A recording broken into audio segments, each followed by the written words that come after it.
अजित पवार प्रवास करीत असलेल्या VSR कंपनीच्या विमानात त्रुटी असल्याचे नागरी विमान वाहतूक महासंचालनालयाने सांगितल्यानंतर राज्यभरात खळबळ उडाली आहे. रोहित पवार यांनी हा विषय लावून धरला आहे.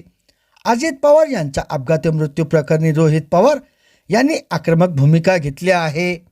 या अपघातासंदर्भात DGCA आणि VSR कंपनी विरोधात तक्रार दाखल करण्यासाठी शरद पवार यांच्या राष्ट्रवादीचे आमदार रोहित पवार वकिलांची फौज घेऊन बारामती पोलीस ठाण्यात दाखल झाले.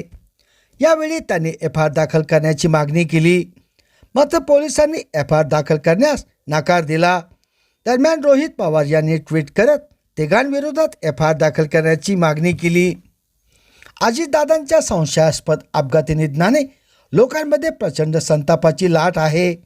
हा निव्वळ अपघात नाही तर VSR कंपनीचा अक्षम्य निष्काळजीपणा आणि DGCA कडून झालेले दुर्लक्ष याला कारणीभूत असल्याचे खुद्द DGCAच्या अहवालातून स्पष्ट झाले. तसेच विमान उडण्यास हवामान योग्य असल्याचा ग्रीन सिग्नल देणारी ॲरो कंपनी या घटनेला तितकीच कारणीभूत आहे. त्यामुळे कोणत्याही परिस्थितीत या सर्वांविरोधात FIR दाखल झाला पाहिजे. काल मुंबईत FIR दाखल करून घेण्यास पोलिसांनी नकार दिला.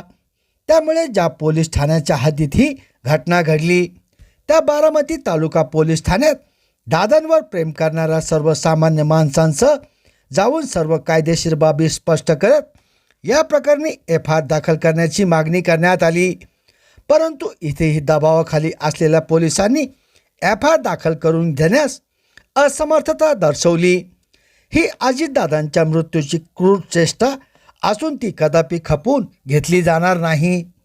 VSR कंपनी, DGCA आणि ॲरो आणि इतर सर्वच या घटनेला कारणीभूत असून त्याला कोण वाचवत आहे हा तपास असा दबावाखाली होत राहिला आणि यातील दोषींना वाचवण्याचा प्रयत्न झाला तर जनतेचा संतापाचा कडेलोट होईल आणि त्याची जबाबदारी दबाव आणणाऱ्यांना घ्यावी लागेल. या विषयात कोणी कितीही अडथळे आणले तरी आम्ही मात्र थांबणार नाही. या अपघाताला कारणीभूत असलेल्यांना गजाआड केल्याशिवाय स्वस्थ बसणार नाही असा इशारा राष्ट्रवादीचे आमदार रोहित पवार यांनी दिला. संभाजीनगर समाचार न्यूज चॅनलसाठी सुनील टाक.